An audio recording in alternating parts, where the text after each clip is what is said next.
Para seguir grabando estos textos, debemos hablar el mismo lenguaje.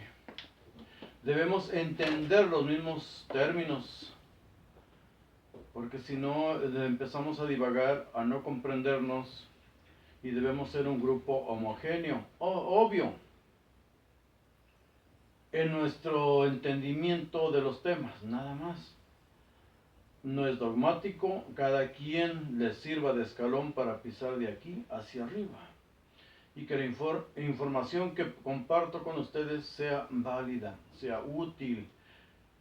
Porque una cosa debemos estar de acuerdo, no debe haber otro holocausto.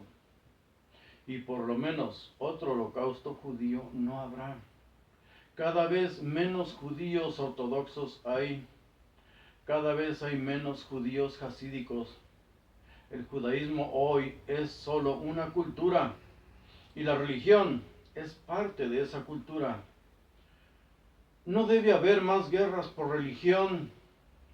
La paz de las naciones no debe pagarse con sangre. ¿Y con sangre de quién? De los jóvenes, de la juventud. Los jóvenes no deben morir por las ilusiones o las frustraciones de los viejos. Eso no debe ocurrir más.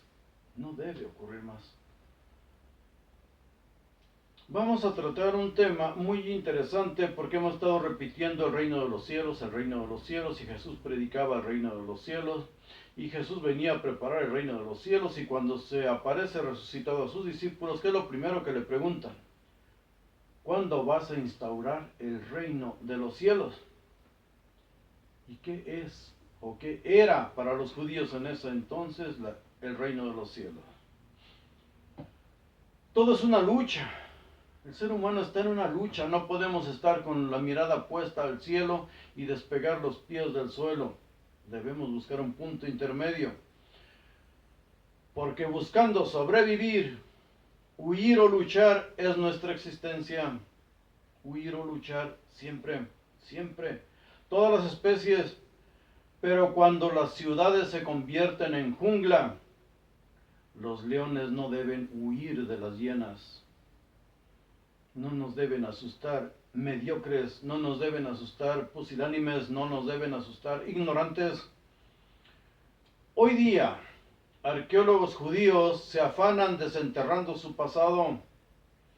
No se asustan ni se escandalizan por descubrir escritos en piedra que contradicen sus pergaminos o su tradición. Al contrario, podemos ver videos de ellos felices descubriendo que tienen una historia, aunque sea opuesta a las mentiras por las que han muerto sus ancestros. Cada vez hay menos fanáticos entre los judíos. El judaísmo, como les dije, hoy es cultura, es una religión, sí, pero la religión es solo un aspecto de esa cultura. Hoy día, el turismo recreacional en Israel es más remunerativo, o por lo menos igualmente remunerativo que el religioso.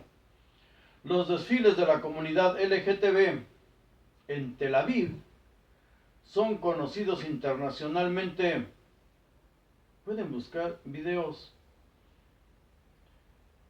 Como religión, salvo los hasídicos y los ortodoxos, es la única que ha evolucionado, al menos de las tres religiones abrámicas.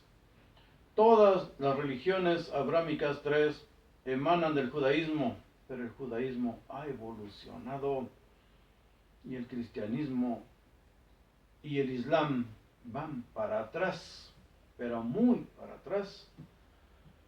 Y como cultura acaparan los premios Nobel y pocas familias judías dominan el mundo. Son ateos, por cierto. La palabra viva es la que va cambiando, adecuándose a los tiempos, a los nuevos descubrimientos. Ya no se debe morir, ya nadie debe morir por una mentira. ¿Qué era en ese tiempo el reino de los cielos? En los tiempos de Jesús. igual que hoy. Entre ellos había mucha cultura, demasiada. Busquemos en la red el código Hammurabi, 2200 antes de Cristo aproximadamente, hay varias copias. Perdón, vemos ahí tratado de leyes, sí, pero no solo los 10 mandamientos están ahí. Están los 613 que incluyen toda la ley mosaica y muchos más. Hay leyes penales, civiles, administrativas, leyes de la guerra. Hay también leyes civiles de divorcio, de la mantención de los hijos. Busquen el código Hammurabi. Es muy interesante. Y hoy lo tenemos todo en la red. Pues bien, en ese entonces esa gente hablaba del reino de los Ixos, el reino de los egipcios, el reino de los babilonios, el reino de los hititas, el reino de los asirios y desde luego el reino de los israelitas. Recordemos que en el reino de los israelitas, porque entre ellos incluimos el reino de los cielos, para poder comprender el reino de los cielos, solo quitémonos la religión, tanta religión, y todo es más claro que el agua. En los reyes de Israel, el primer rey que sabemos fue Saúl, y después ya gobernó la casa de David, con David y Salomón como sus máximos representantes. Analicemos, ya hemos visto algo de esto, pero que en tiempos proféticos, Ciro es considerado Mesías, ungido, salvador de los judíos. Según los profetas, en Isaías 45:1, Isaías 42:28, Isaías 45 del 1 al 4, Isaías 45:13, se llenan la boca los profetas diciéndole a Ciro, Él es mi ungido, mi pastor, y cumplirá todo lo que yo quiero. Y le dice lindezas más, le entrega los reinos.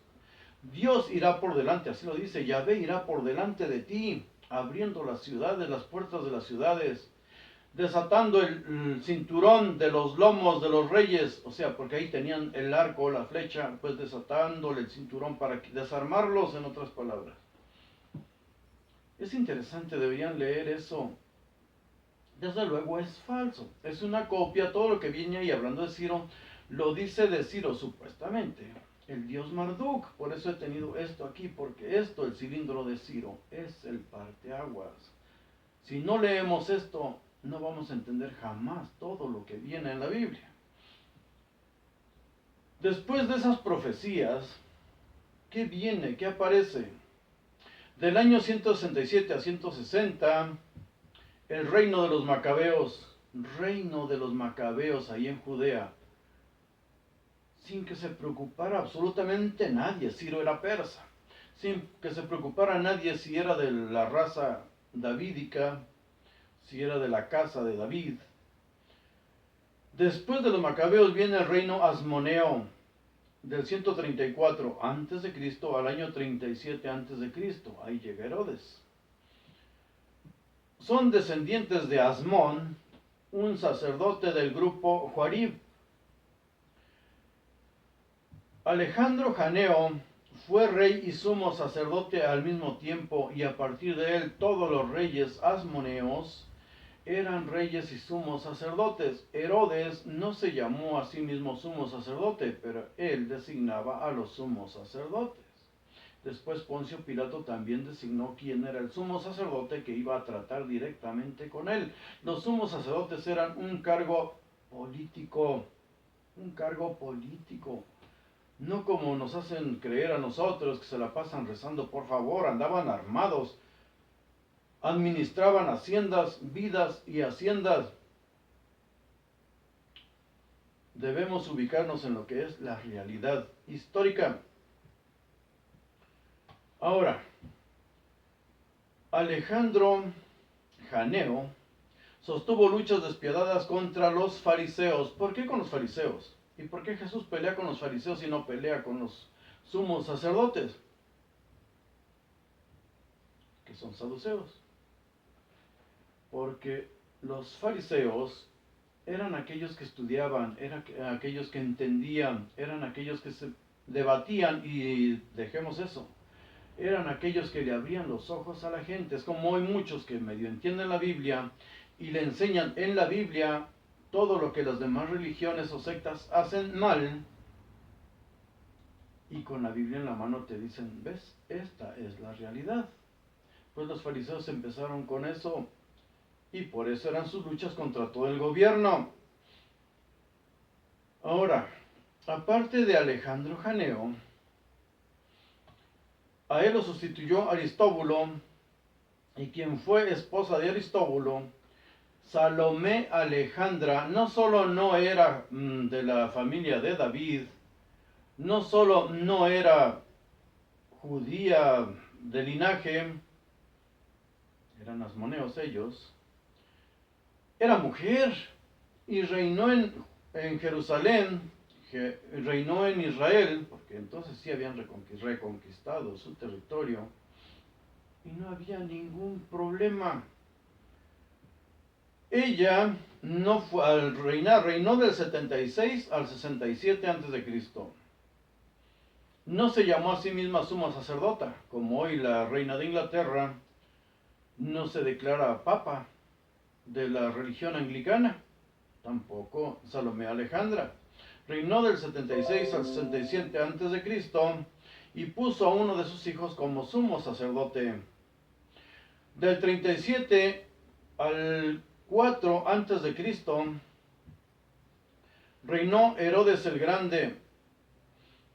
El reino de Judea, Idumea y Samaria estaban bajo su poder.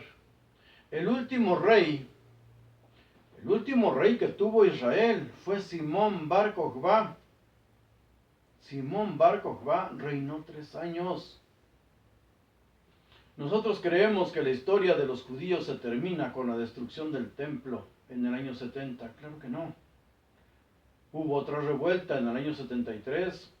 Hubo una guerra en la que se involucró todos los judíos que estaban en la diáspora, que estaban en todo el imperio romano, del 114 al 117. Y del 132 al 135 se levantó en armas, fue ungido Simón Bar Kokhba, y nadie sabe de qué linaje era. Desde luego de David no. El linaje de David solo les interesa a los cristianos que andan predicando cosas que no entienden. A nadie le importó. Hoy mismo lo que es el reino de los cielos y la era mesiánica para un judío que entiende su religión, no significa lo mismo que para los cristianos. Es una era mesiánica, de eso vamos a hablar antes, pero ¿qué significaba en ese entonces el reino de los cielos? Vamos a ver. Hoy mismo hay un reino, ¿el reino de quién? De la casa Borbón, el reino de los Borbones en España. Cuando hablamos del reino de los cielos, estamos hablando de ¿qué? Del reino en la tierra con las leyes de Dios. ¿Quiénes proclaman esto? Los judíos, un reino de los cielos. Jesús era judío. Y nunca se imaginó que iba a partir de él surgir una religión diferente a la judía. Él era judío. Él predicaba el reino de los cielos, quiere decir que sacerdotes iban a gobernar como en otros tiempos, pero con las leyes de Moisés, o las leyes de Dios. Ese era el reino de los cielos. En la Biblia se habla de un reino de los cielos, no de un reino en los cielos. Este reino en los cielos es para Elohim, plural, dioses, pero ya sabemos que Elohim, de hecho nadie sabe lo que significa, pero no eran dioses. El cielo es el trono de Dios, o sea, de los Elohim. ¿Dónde dice eso? En 2 Crónicas 6:18. Dice, morará verdaderamente Elohim, con los hombres en la tierra. Los cielos y los cielos de los cielos no te pueden contener, cuanto menos esta casa que yo te he edificado. También en Isaías 66, 1 y 2, hay algo que es hasta poético, bonito. Dice, el cielo es mi trono y la tierra el estrado de mis pies. ¿Dónde pues está la casa que podrías edificarme? ¿Dónde está mi lugar de reposo? Todo esto lo hizo mi mano y así todas estas cosas llegaron a ser. Pero miraré al que es humilde y contrito de espíritu y que tiembla ante mi palabra. Siempre van a juzgar por los hechos, no los pensamientos y mucho menos las palabras. Los farsantes no tienen cabida aquí. Recuerden eso de que no todo el que me diga Señor, Señor, entrará en el reino de los cielos.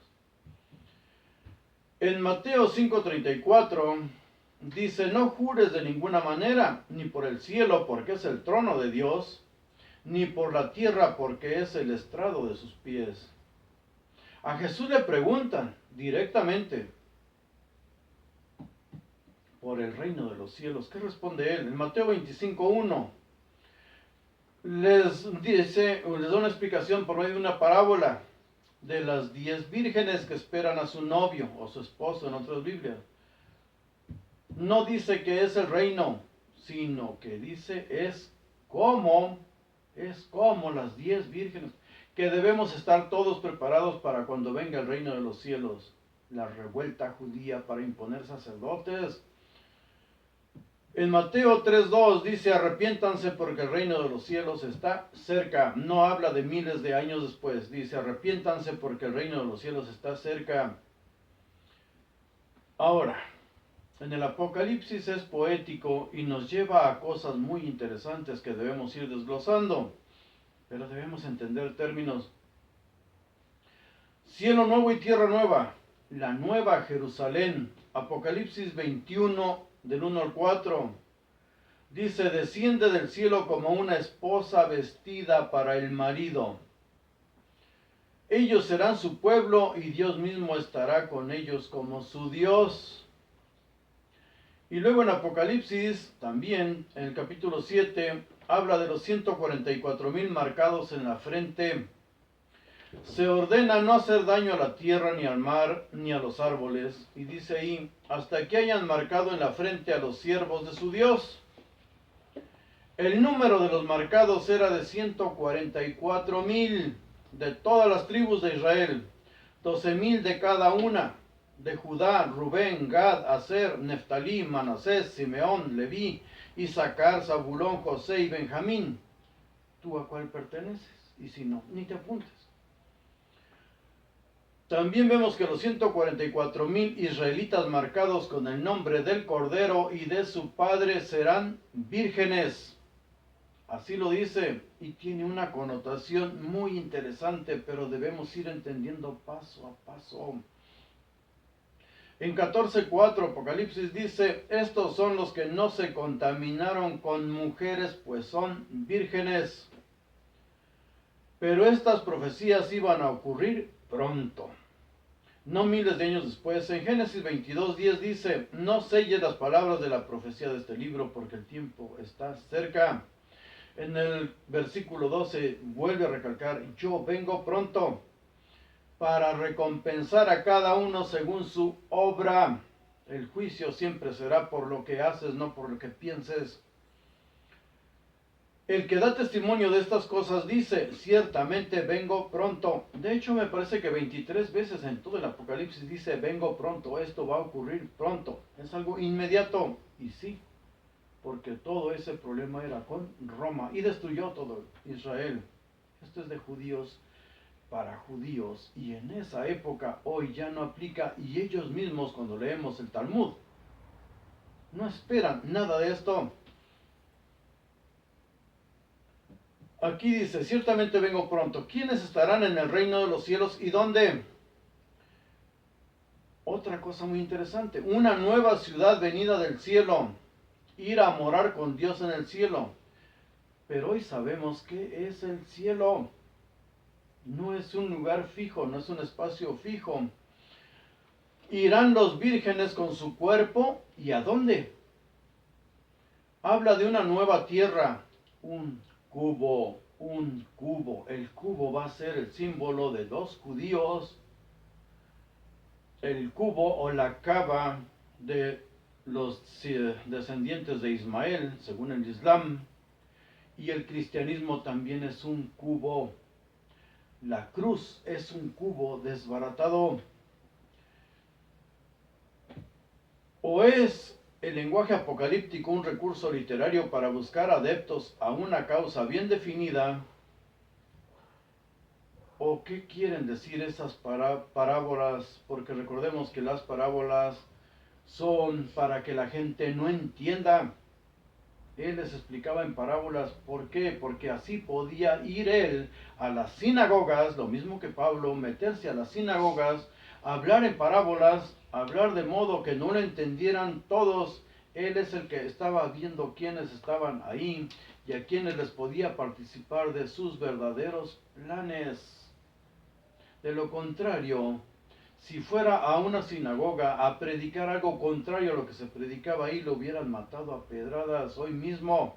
¿Cómo voy a ir yo a cualquier templo, a cualquier iglesia, a hablar de estas cosas? Bachones es lo menos que me darían. Jesús y Yahvé. Desde que apareció el cristianismo ha habido quienes no aceptan que Jesús sea hijo de Yahvé. Salvo Lucas, todos los autores del Nuevo Testamento eran judíos y su Dios, el Dios judío, Yod Hei Vav Hei, desde luego también era el Dios que predicaba Lucas. Sabemos de Jesús por el Nuevo Testamento y quienes lo escribieron se esforzaron mucho, siendo judíos y queriendo salvar a judíos de la bestia que venía a destruirlos, Roma. Hacían malabares teológicos para ubicar a Jesús como un Mesías judío, el Mesías esperado, el Salvador, un hombre. Los judíos esperaban un hombre. Primero, cuando Jesús vivía se falsearon escritos para que cumpliera con el linaje de un Mesías judío. Falsearon escritos. Y poder hacer proselitismo, ¿dónde? En las sinagogas. El Mesías que esperábamos ya está aquí. Es lo que predicaban ellos. Porque esperaban un hombre, un guerrero, no un Dios. Eso sería blasfemia. El judaísmo, de lo contrario, estaba predicando judaísmo. De lo contrario, hubieran sido muertos todos ellos. Y sin que fuera delito, sin que tuviera que intervenir Roma. Ellos estaban facultados. Cuando muere Jesús, se ocultó todo rastro del ser humano. Las fechas no concuerdan, ni de su nacimiento, ni de su muerte, nada.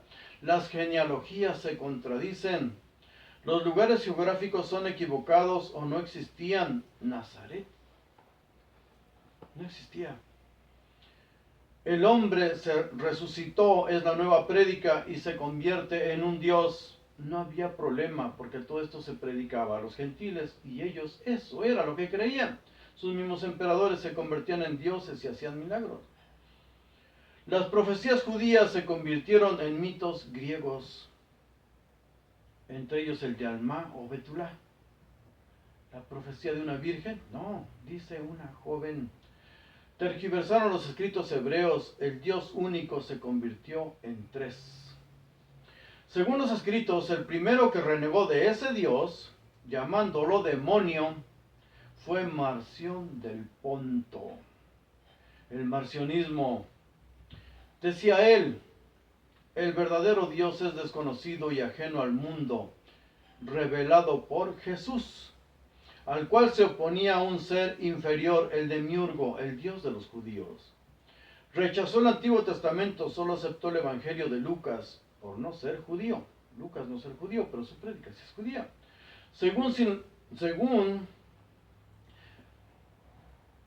Lucas, pero sin los relatos de la infancia y solo algunas de las cartas de Pablo. En Hebreos 10:10 dice, por esta voluntad hemos sido santificados mediante la ofrenda del cuerpo de Jesucristo, ofrecida una vez y para siempre. ¿Cómo poner a un Dios como un cordero? En Hebreos 9:22 dice, porque sin sangre no hay perdón. Es judaísmo. Hebreos 10:14 dice, Yahvé ofrece a Jesús como una ofrenda por los pecados. ¿Salvó a quién? Por eso Marción del Ponto no aceptaba estas cartas de Pablo. Él elegía cuáles, pero las que hablaban de los ritos exactamente y puramente judíos, no lo tomaba por bueno Marción. Porque viendo esto así, y se planteaba Marción, entonces Jesús salvó ¿a quién? A los animales que ya no serían sacrificados, porque estaban ofreciendo un sacrificio humano. Solo basta leer el Tanaj o el Antiguo Testamento para darnos cuenta que Yahvé es un demonio. Estos cristianos se dieron cuenta, pero después ya nadie se atrevió a separar o dejar el Antiguo Testamento atrás. Hicieron de los dos uno. Hoy mismo Joseph Ratzinger, un papa, en su libro Introducción al Cristianismo, en la página 236, dice: los escritos nos presentan a un Dios cuya severa justicia exigió el sacrificio de un hombre, el sacrificio de su propio Hijo. Y en la página 244 dice: ¿no es infame pensar un Dios que para aplacar su ira exige la muerte de su Hijo? A esta pregunta solo se puede responder, pues claro que lo es. Es una infamia, lo dice Joseph Ratzinger, el Papa católico, el líder de miles de millones de cristianos. Jamás ha habido una creencia uniforme acerca de Jesús. ¿Qué promete Jesús como reino de los cielos? ¿Lo dijo directamente o con parábolas que debían interpretarse? ¿Por qué por parábolas? Mateo 13:11. A ustedes les es dado saber los misterios del reino de los cielos, a sus seguidores, pero a ellos no les es dado. Versículo 12, porque a cualquiera que tiene se le dará y tendrá más, pero al que no tiene, aún lo que tiene le será quitado. En el versículo 13 dice: por eso les hablo por parábolas, porque viendo no ven, y oyendo no oyen ni entienden. Y luego te dice: así se cumple la profecía de Isaías que dijo, y sí, así está escrito en el Antiguo Testamento todo eso, para que viendo no vean y oyendo no entiendan. Todas estas teorías del reino de los cielos vamos a seguirlas analizando. Son muy interesantes, pero es muy denso. Debemos irlo estudiando poco a poco. Y ahorita seguimos con esto, porque falta mucho para poder entendernos. Y si no nos entendemos, no se preocupen. Todos los cristianos tienen más de 2000 años tratando de ponerse de acuerdo y no se ponen de acuerdo. Se matan por las ideas a las que llegan cada uno de esos grupos. Nosotros no lleguemos a tanto.